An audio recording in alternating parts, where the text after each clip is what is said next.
I hope आप सभी लोग अच्छे होंगे। आज का टॉपिक जो मैंने उठाया वो कंटिन्यू उसी को कंटिन्यू कर रहा हूँ। औरतों की क्या स्थिति थी हमारे देश में, राजाओं की स्त्री को तो आपने देख लिया। अब अब नॉर्मल औरतों का क्या हाल था वो जरा देखते हैं, और राजाओं की स्त्रियां किस तरीके से रहती थी, उससे आपको आइडिया लगेगा कि हमारी सोसाइटी कैसी थी। तो नो घूंघट इन भारत। सबसे पहली बात, हमारे देश में घूंघट ही नहीं था अकॉर्डिंग टू दी अरब। ठीक है, ये जो अरब ट्रेवलर्स आ रहे हैं उनके अकॉर्डिंग हमारे देश में कोई नहीं था, कोई भी घूंघट प्रथा नहीं थी।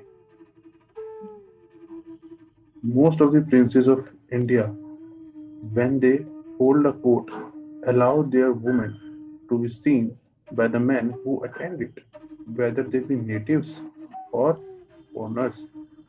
अब आप यहाँ पे साफ साफ देख रहे हैं क्या लिखा है। जब भी मोस्ट ऑफ द जो प्रिंसेस थी उनको अलाउ किया जाता था वो कोर्ट में बैठे और उन्हें देखना अलाउ था, यानी कि घूंघटें नहीं थी। और ये बात हो रही है नॉर्थ वेस्ट प्रोविंस की, यानी कि जो आज का पाकिस्तान और ये जो आज का अफगानिस्तान है, तो ये मान लीजिए इसका भारत है, ये पाकिस्तान है, और ये इस तरफ ये इंडिया है, ये आपका, और ये आपका अफगानिस्तान हो गया। तो ये इस प्रोविंस की बात कर रहे हैं, ये यहाँ पे भी आए हैं बस सिंध प्रोविंस में, इस जगह पे जो ट्रेवल कर रहे हैं। तो यहाँ की औरतें सारी, राजा जो सिंध में थे राजा दाहिर, उनके बेसिकली क्लैन की बात हो रही है। उस टाइम पे जो राजा रानी रहा करते थे उनकी क्या स्थिति थी, वो कैसे रहा करते थे, वो यहाँ पे आपको दिया गया।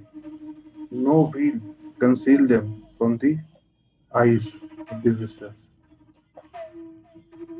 मतलब कोई भी जो आदमी था उसे देख सकता था अपनी आंखों से, कोई भी विजिटर, यानी कि ऐसा नहीं था कि बाहर के लोग आए तो उनको अंदर कर दिया गया, नहीं ऐसा नहीं था।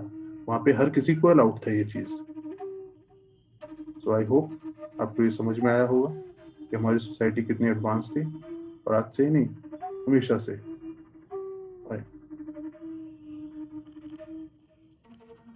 अब हम देखते हैं ब्राह्मण कैसे थे अमंग द इंडियंस।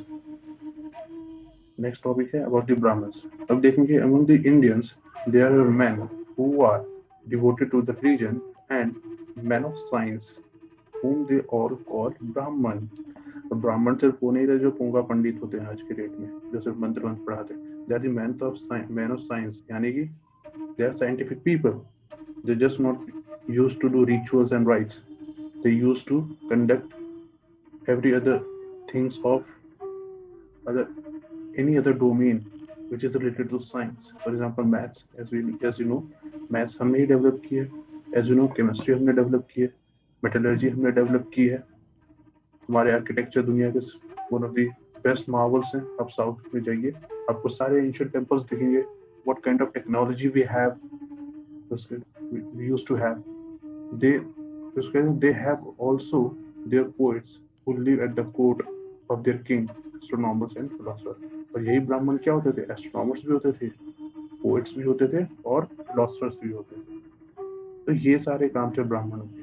लेकिन आज हमने क्या, एनसीईआरटी में हम क्या देखते हैं कि वो हमें पढ़ाते हैं ब्राह्मण क्या है ग्रुप में, जिसको संस्कृत पे आधारित नॉलेज थी इसलिए उन्हें इम्पोर्टेंस मिलती थी, जबकि ये कारण नहीं था।